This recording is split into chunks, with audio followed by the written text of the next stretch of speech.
J'ai une question pour vous. Est-ce que vous savez facilement dire non? Beaucoup de mes patients et de personnes que j'accompagne, même dans les groupes, témoignent de cette difficulté de dire non. Ils, ils ont envie que ça se passe autrement, mais malheureusement, il y a le oui qui sort toujours de leur bouche. Pour les accompagner, je propose plusieurs questions. La première, c'est de se demander quelles sont les peurs qu'il y a derrière cette difficulté à dire non. Est-ce que j'ai peur de ne pas être aimée? Est-ce que j'ai peur d'être rejetée? Est-ce que j'ai peur de ne plus être sollicitée? Est-ce que j'ai peur de paraître égoïste? Etc. etc. Ça, c'est la première chose, d'identifier les peurs qu'il y a derrière cette difficulté à dire non. Et une deuxième chose, une deuxième étape, c'est d'identifier ces peurs, mais de les éclairer, pardon, à la lumière de lunettes rationnelles. Je prends un exemple, je dis ma maman me demande de faire ses courses, c'est souvent les personnes les plus proches auxquelles, avec des personnes les plus proches qu'on a du mal à dire non. Elle me demande de faire ses courses et je n'ose pas lui dire non parce que j'ai peur qu'elle m'aime moins ou plus. Ça, c'est la raison, l'identification de la difficulté à dire non. Si je mets mes lunettes rationnelles, est-ce que objectivement, quelqu'un peut moins nous aimer parce qu'on dit non? Ben non, c'est juste pas possible. Ou alors on vous aime uniquement pour les services que vous rendez. Et là, alors, on peut s'interroger sur autre chose, sur votre définition de l'amour, etc., etc. Mais on n'arrête pas d'aimer quelqu'un parce qu'il nous a dit non. On peut être déçu, on peut être fâché, ça je ne vais pas vous mentir, surtout si vous avez l'habitude de dire oui, puis tout d'un coup, un jour, vous dites non. Ben là, on ne va pas comprendre et effectivement, on va être très fâché. Mais l'amour, il ne va pas disparaître.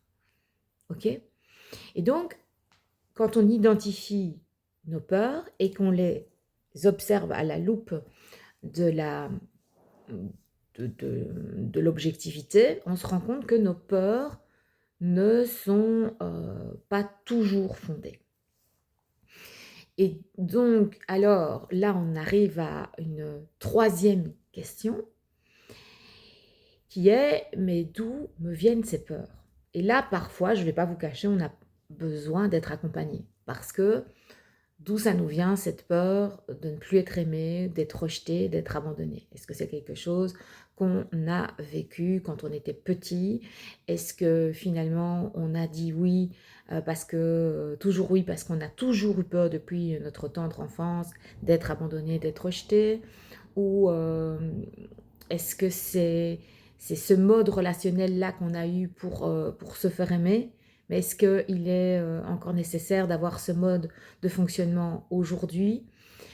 Voilà, votre fonctionnement quand vous étiez petit et le fonctionnement d'aujourd'hui, il ne doit pas être spécialement le même, il doit être revu, adapté, vous n'avez plus les mêmes compétences et les mêmes moyens de défense. Et donc, voilà. Donc, je récapitule. Première question, identifier les peurs. Deuxième question, examiner les peurs à la lumière de la rationalité. Troisième question pour lesquelles il faut parfois être accompagné, c'est de voir pourquoi j'ai ces peurs-là, d'où elles viennent et qu'est-ce que j'ai mis en place comme mécanisme depuis que je suis petite pour que ces peurs soient encore si prégnantes.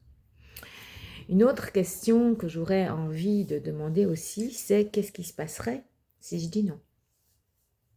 Ok. Et donc là, de nouveau, de se dire, est-ce que c'est rationnel? Est-ce que c'est éphémère? Par exemple, je reprends l'exemple des courses. Je dis non à ma maman. Qu'est-ce qui se passe? Elle va être très fâchée, elle va me bouder, elle va me claquer la porte, elle va dire c'est toujours la même chose avec toi, on ne peut jamais rien demander. J'invente. Et puis quoi? Elle va arrêter de nous parler, elle va ne plus nous parler toute la vie parce qu'on a une fois dit non à ses courses. Donc parfois on se fait des peurs aussi qui ne sont pas rationnelles. Donc c'est ça ma quatrième question, c'est de se dire qu'est-ce qui se passerait si je disais non? Ok. Et la cinquième question, qui va ouvrir peut-être une autre vidéo, parce que je ne vais pas tout dire en une fois, c'est un vaste sujet, savoir dire non. C'est quels seraient les bénéfices que j'aurais à apprendre à dire non? Est-ce que, qu'est-ce qui se passerait pour moi si j'arrivais à mettre des limites? Quel changement positif y aurait-il dans ma vie? Oui, parce que si vous apprenez à dire non, mais qu'il n'y a pas de changement positif dans votre vie, ben autant pas commencer. OK? Donc il faut aussi s'interroger sur, ben tiens, si j'arrivais à mettre des limites, qu'est-ce qui se passerait pour moi? Est-ce qu'il y a des choses qui seraient chouettes pour moi? OK? Donc je vous laisse avec ces questions de base et peut-être que dans la prochaine vidéo, j'aborderai quels sont les intérêts, quels sont les bénéfices à savoir dire non. Bonne journée.